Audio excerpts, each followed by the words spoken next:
Greetings. Welcome to How to Talk to a Narcissist, the second edition of my newly published book. I first learned about narcissism as a classically trained ballet dancer. Having to look at myself in the mirror since the age of 7, what a better way is there to learn about narcissism? I'd like to begin in this first segment with some introductory and background comments. Today we live in a narcissistic society. Everything is about me, me, me. How do you know that you're in the presence of a narcissist? All they do is talk about themselves.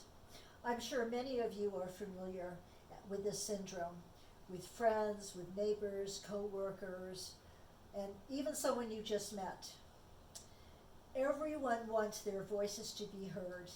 They all want to talk, but nobody wants to listen. Today, things are complicated. Living in a digital age of social medicine, mediation, emails, texting, Facebook, Instagram, Twitter, I know what you might be thinking about and who you might be thinking about. Let me just begin with some background information. I am Joan Lachkar, a psychotherapist in practice in Sherman Oaks, California, an affiliate member of the New Center of Psychoanalysis, and author of numerous publications such as the one that I'm presenting today, How to Talk to a Narcissist, How to Talk to a Borderline, my first book, The Narcissistic Borderline Couple, The V-Spot, Aggression and Cruelty in Cross-Cultural. These can all be seen or found on Amazon.com. I'm also a psychohistorian. Psychohistory is a discipline that analyzes political and historical events from a psychodynamic, psychoanalytic perspective. For example, I wrote a paper called The Psychological Makeup of a Suicide Bomber, The Psychopathology of Terrorism.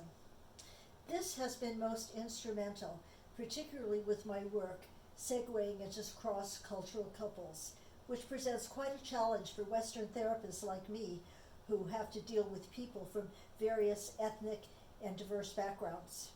When people tie the knot, they not only marry a person, they marry an entire culture. People with different, they marry their nationalistic flag and bring with them their ideology and their culture into our clinical practices. Last but not least, I am a frustrated ballet dancer. But from dance, I abstract a concept which I refer to as the dance. How couples get into a dance like a rondo, interactions that go on, round and round, circular, without ever reaching a conflict resolution. In my book, The Narcissistic Borderline Couple, I describe what happens when a narcissist and a borderline get together in a marital bond, or should I say a bind, how each one projects into the other some unwanted part of themselves.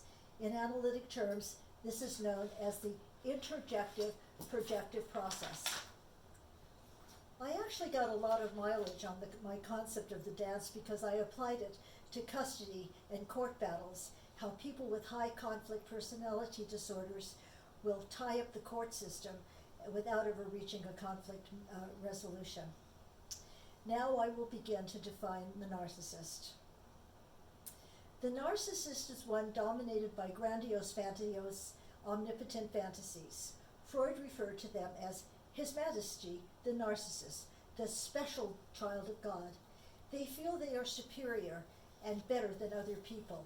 They have excessive entitlement fantasies and an inflated sense of self. They display a pervasive pattern of self-importance and an exaggerated illusion regarding their accomplishments and talents. Now, there are some narcissists, obviously, that are highly gifted and talented, musicians and composers and conductors and artists, but they often have problems with their interpersonal relationships because all they do is think about themselves and their work. But then there's the other type of a narcissist, the one who thinks they have talent, but they don't, and this offers quite a challenge to therapists in clinical practice. They are dominated by such primitive defenses as idealized omnipotence, denial, and grandiosity. They are competitive, envious, and will go to any extreme to prove they're specialists. When their sense of personal pride is threatened, confronted, challenged, or not properly appreciated, will fly into a narcissistic rage, isolate themselves, or what I call a narcissistic retreat. This is so you can imagine what happens when someone like a narcissist is involved with someone like a borderline. The borderline who already has a thwarted sense of self, the one who does not feel special, does not feel entitled, does not feel that their needs are important. In fact, they feel their needs are dangerous and persecutory. The most pervasive trait is the lack of empathy and sensitivity to the needs and feelings of others. Because they cannot tolerate having needs themselves because they are Mr. or Mrs. Perfect, and it makes them feel too vulnerable to have needs, they project their needs onto others. Me, I don't have any needs. I'm perfect. I have my own sailboat, I have my computer, takeout food. I don't need anyone. I don't need you, and I certainly don't need this treatment. Narcissists are often frustrated in love relationships. You can imagine why. Because they think they are perfect, they search for the perfect ideal mate, which in reality does not exist except in fantasy. So just as there is a dance between the couple, there's also a dance between their psychodynamics, which I describe in this book in much detail. The dance between guilt and shame and envy and jealousy, domination, control, dependency, omnipotence. I could go on and on.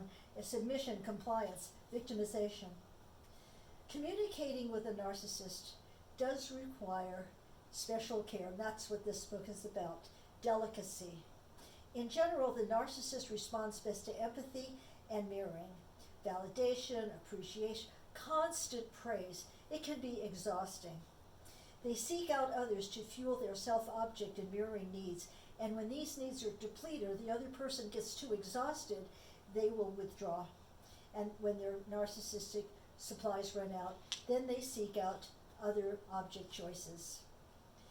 The typical object choice, as I mentioned in narcissistic borderline couple, is the borderline.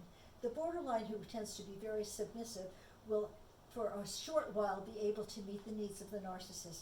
I will do anything, I'll say anything, just don't leave me. Basically, narcissists do not respond to confrontation.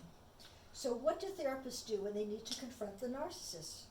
The first step is to prepare for the onslaught. They need to be amply mirrored, praised, and acknowledged before given the smallest bit of constructive criticism or critique. So for this, I originated 2 languages. So without sounding too narcissistic or grandiose myself, I took the liberty of creating 2 languages. First, the language of empathology, to meet and match the narcissistic self-object needs. And second, the language of dialectics, designed primarily for the borderline personality. I abstracted the concept of empathy for the language of empathology from Heinz Kohut, the originator of self-psychology, who believed narcissists respond more to mirroring and empathic attunement than confrontation. And I abstracted the concept of dialectics from the work of Melanie Klein, mainly object relations, to address the splitting mechanism for the borderline, mainly to make communication more user-friendly. Let me give you now an example of the language of empathology, and please bear with me. I have exaggerated the case to make it more dramatic, just to make the case more glaringly apparent, but nobody in reality would ever really talk like this. Mrs. X asked her busy research doctor husband to pick up food because she was up all night with the babies. Dr. X: what? After I've been doing all this important research and deposition, you think I should go to the market? This is the narcissistic husband. Mrs. X: you are so selfish. All you do is think about yourself. Therapist to Mrs. X: you said what? Mrs. X: well, what should I say? Well, what you should say should sound something like this. Honey, you know how much I love and respect you. I am so proud to have a husband well known and admired. I know you are exhausted, and I thought since you are so caring, you would do this for us. Mrs. X: what? I can't say that. It's exhausting. Therapist: oh, but it's more exhausting if you don't. I'd like to give you an example of the language of dialectics, even though the focus is now on the narcissist. This is the therapist addressing the two sides of the personality. I see that there are two Jims. One Jim wants to stay married, and the other Jim wants to get a divorce. These two parts are in constant battle and in ambivalence. And with this kind of anxiety operate, it's really hard, Jim, to really think clearly. To stay married would mean continual marital therapy, and to get a divorce would mean to require an attorney. Since you are unemployed, you might want to weigh both sides. Anyway, this brings us to the end of the first segment. The next segment will discuss further how to talk to a narcissist and how to listen to a narcissist or not listen. Please look me up on the website, www.joanlachkarphd.com, and also the books, amazon.com. Thank you.